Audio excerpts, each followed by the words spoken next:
Why are white men so angry? So all white men are angry. Wow, that's a way to start.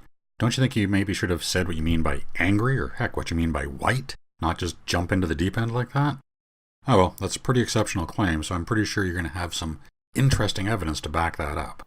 Seriously, why are white men so angry? It's your video, your question, you answer it. You would think that people broke into their houses at midnight, put a gun to their head, and forced them to season some chicken. Well, at least now I know you're not a comedian.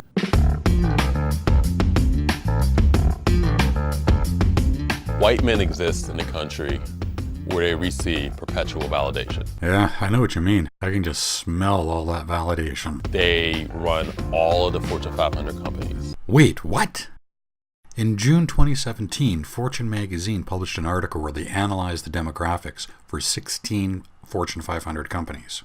72% of the executives were white. 77% of the American population is white. I'm not really seeing a large issue here. They are most of our elected officials. They are most of our police officers. Again, 77% of the population is white. What do you expect? Remember that scene in Coming to America where Cleo McDowell discovered that a king was actually a prince and had his own money? The boy has got his own money! And if you pull out any cash, you will find a white man's face on it. Wow, way to be deliberately obtuse. Point of that line wasn't that there was some random African American's face on the money. It was literally his face. I've never looked at any currency and seen my face staring back at me. I suppose that's fair. After all, I've never done anything like found a country before.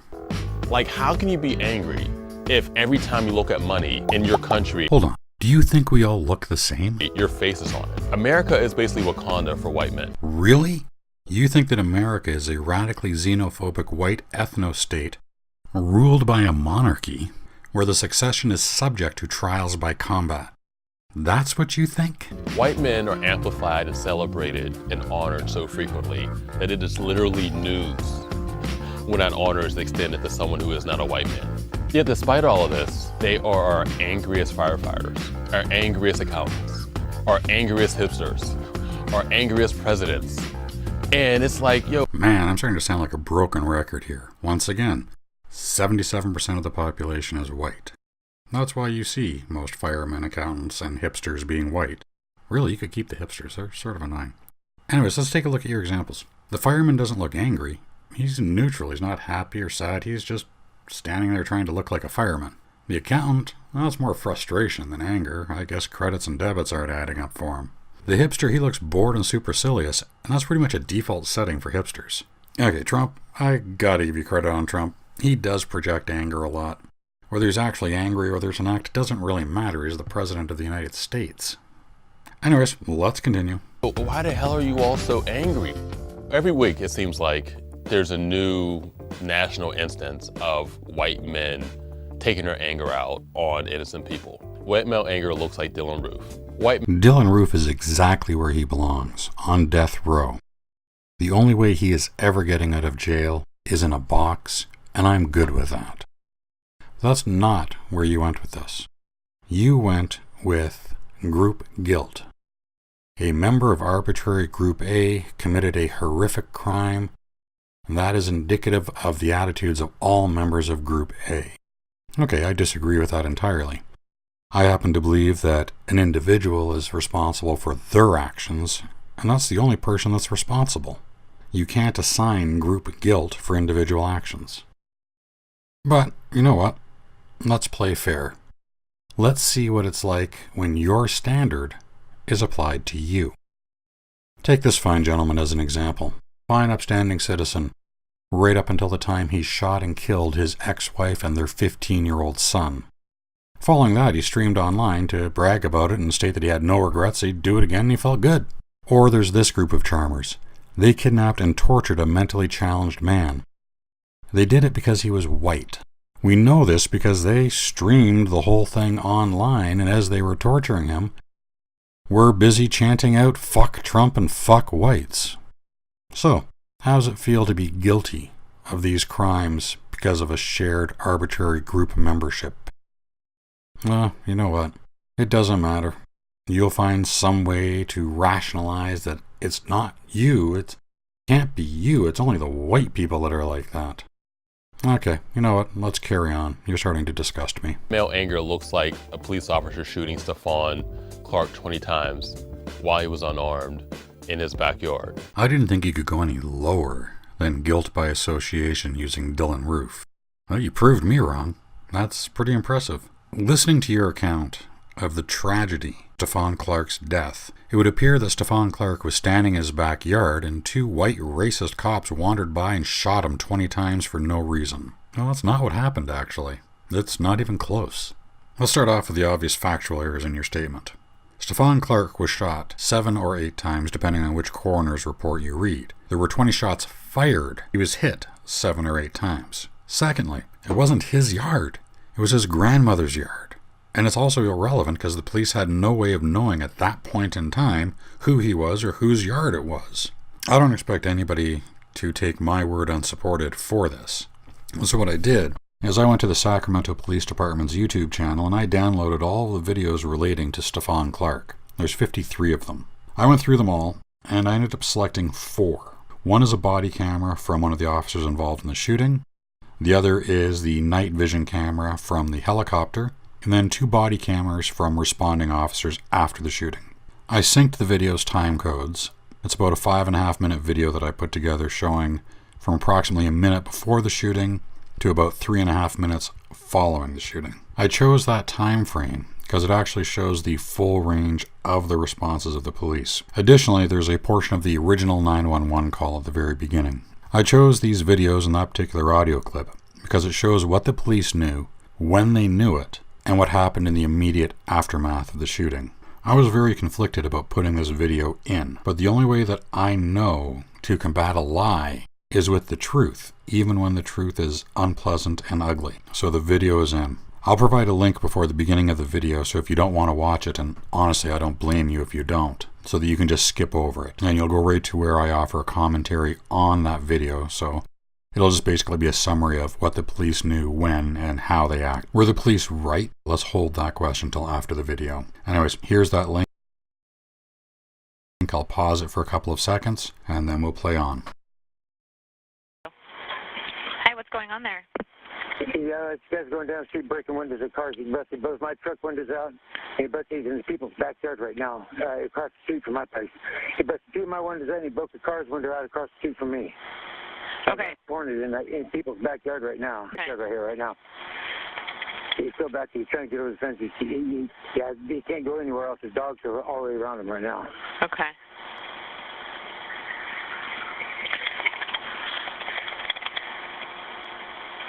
What is he? Black, white, Hispanic, Asian? He had a hoodie on. I couldn't tell, man. What color hoodie? It's black. He's black hoodie, and it looks like he has some kind of pants on, but they have like white stripes or white dots on them or something like that. You know what I mean? It's not blue jeans or anything like that. They're like, I don't know. They got different colors on them. Okay.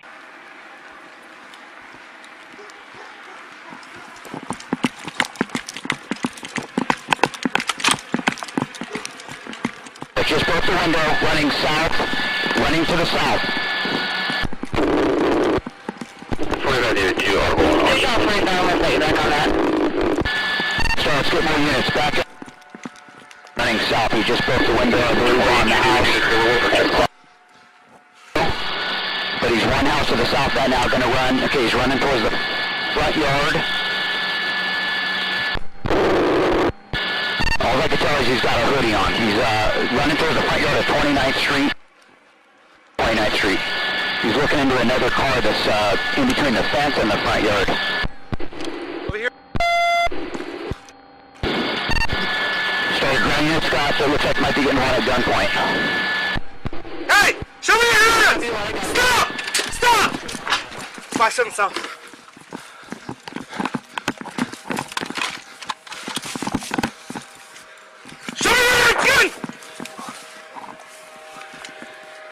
Show me your hands! Gun! Oh. 5-7 shots fired, subject down. Show me your hands! See your hands!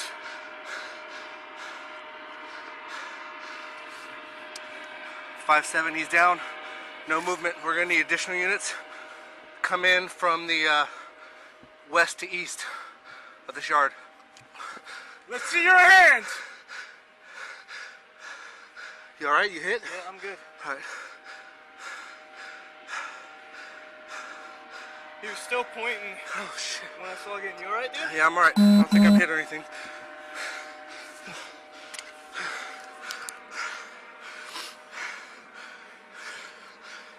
I got him at gunpoint, dude. Right. You wanna? What you wanna do? A tactical reload, okay? All right, copy. I think I shot about 5 times.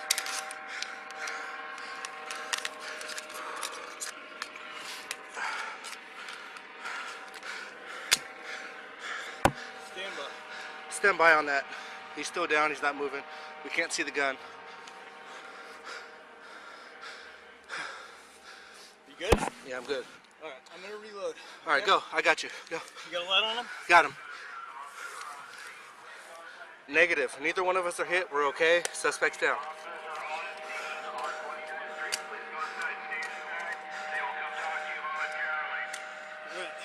Good? Yep. All right.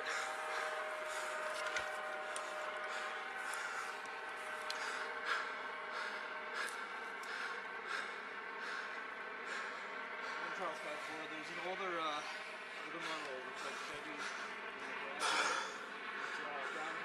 No, you're covered. You're covered. You're covered. Nothing but stars going out. Give him a light. I got him.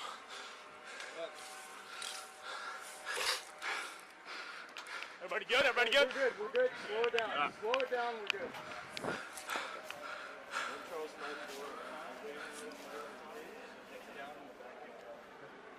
You have a gun? We have security. We're not moving in until we have money.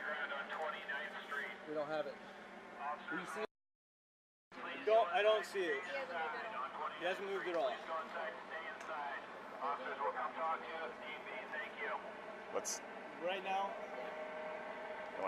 You want to get it detained? not yet. Okay. All right. Good.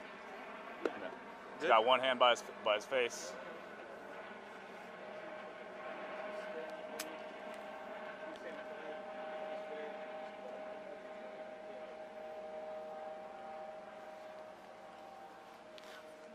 Hey, can you hear us? Police department, can you hear us? We need to know if you're okay.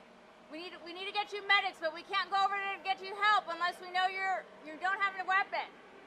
Hey, you guys, are you good right here? I'm good here. Yeah. All right, you guys, I'm gonna go give the correct address for this place.